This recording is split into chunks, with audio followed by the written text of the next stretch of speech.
Hello everyone, this is Dr. Mariam Narona. So far, we've discussed a lot about the essential elements of a valid contract and different types of contracts.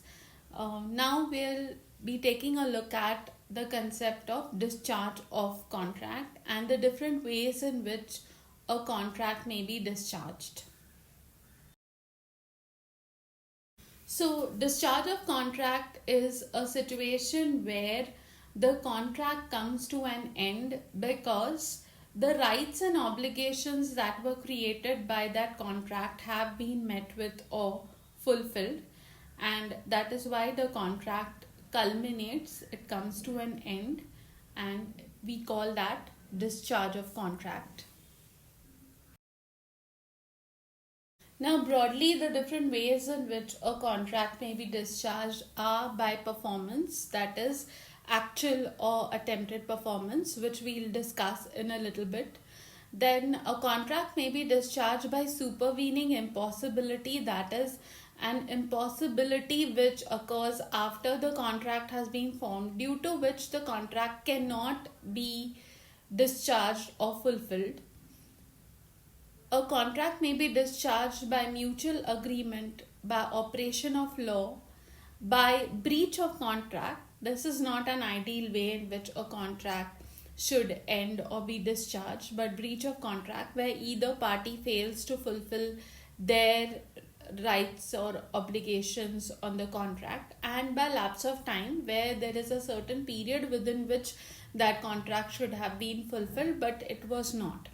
These are broadly the ways in which a contract may be discharged. We'll be discussing each of these things in a little bit of detail in the ensuing slides.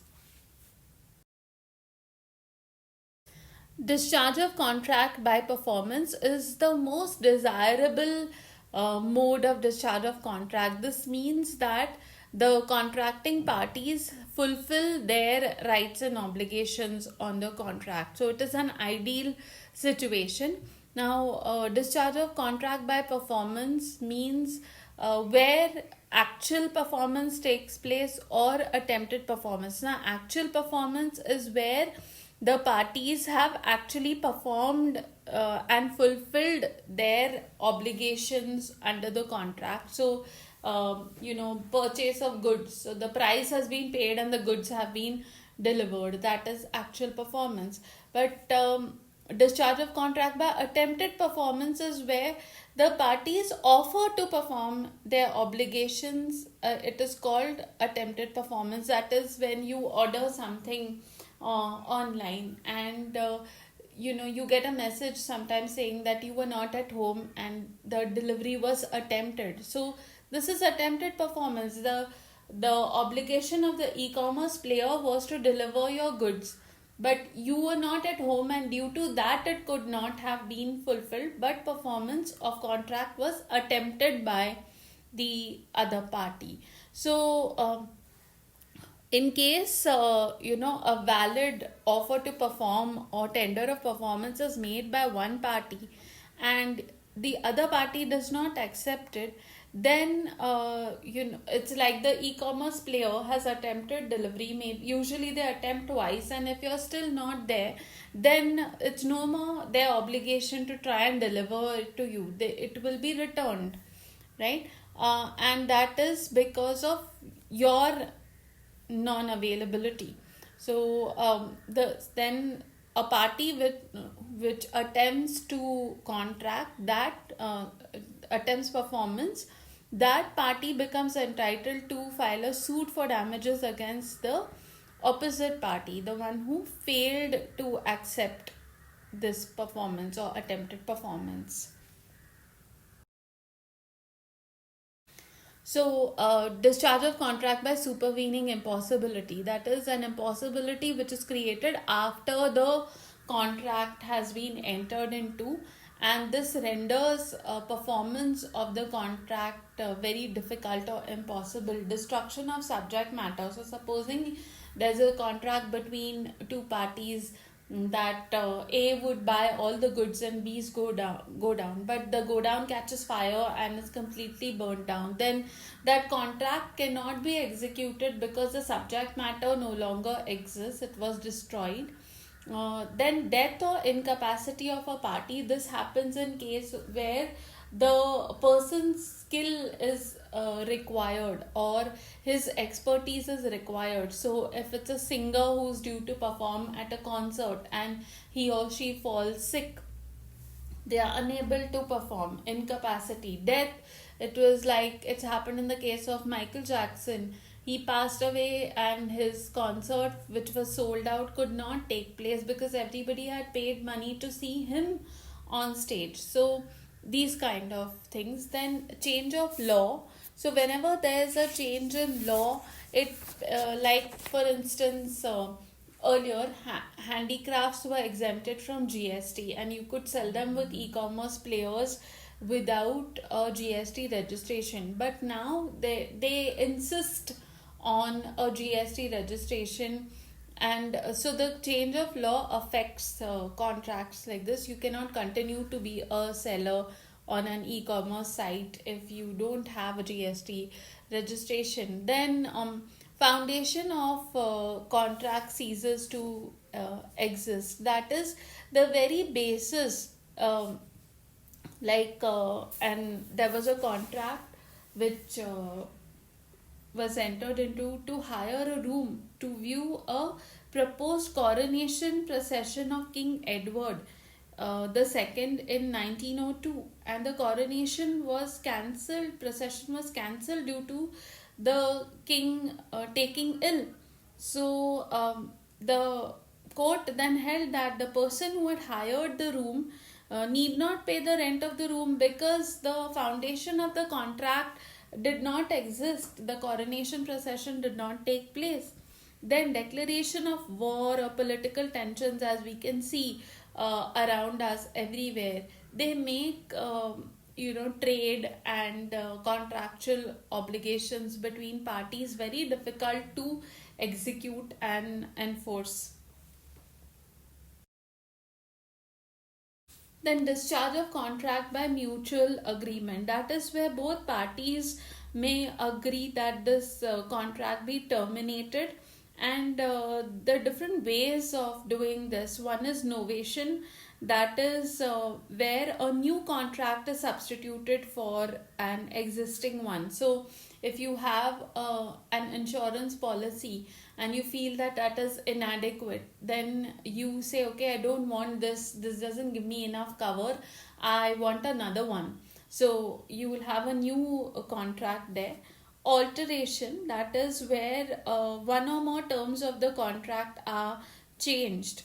So if you take appoint somebody, you've appointed them as a part-time employee, and then now you take them on as a full-time employee. That is a material alteration. Everything will change. Terms, conditions, salary, all of that will change. Then rescission is another way in which a contract is discharged by mutual agreement. So rescission means cancellation of the contract. That is where both parties agree to cancel it. So it can happen in case of any contract. It could be that you probably have entered into an agreement to buy certain amount of stationery, and now you don't need it, so you approach the person you ordered it from and you cancel the contract. So it's possible for you to do this rescission.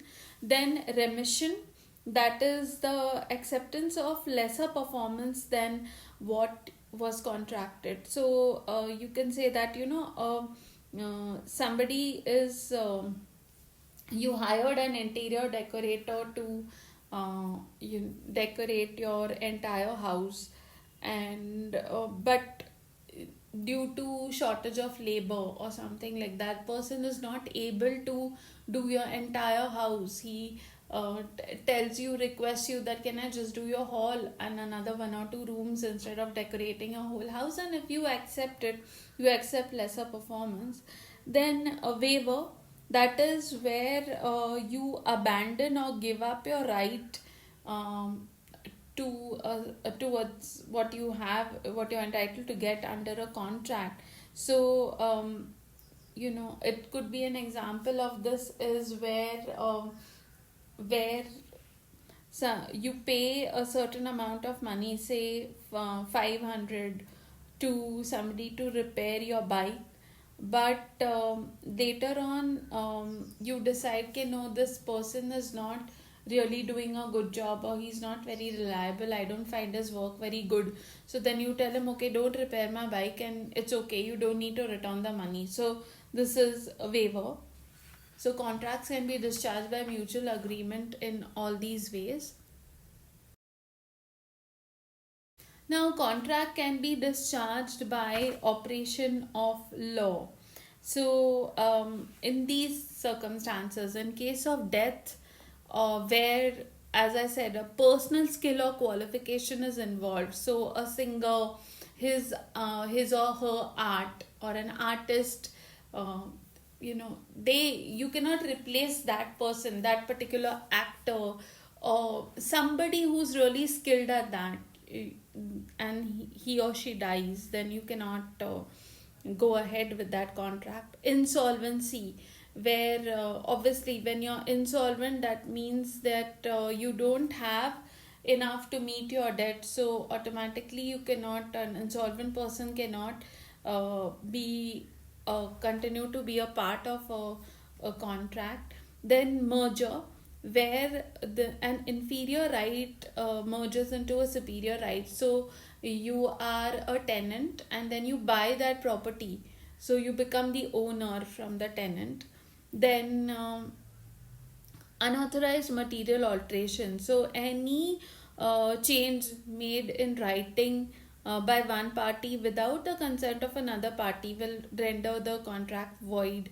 So that this is what many a times it happens, that if you change the amount on a check, it will not be honored. Why? Because there's an material alteration in that instrument. So these are the different ways in which a contract may be discharged by operation of law: death, insolvency, merger, and unauthorized material alteration.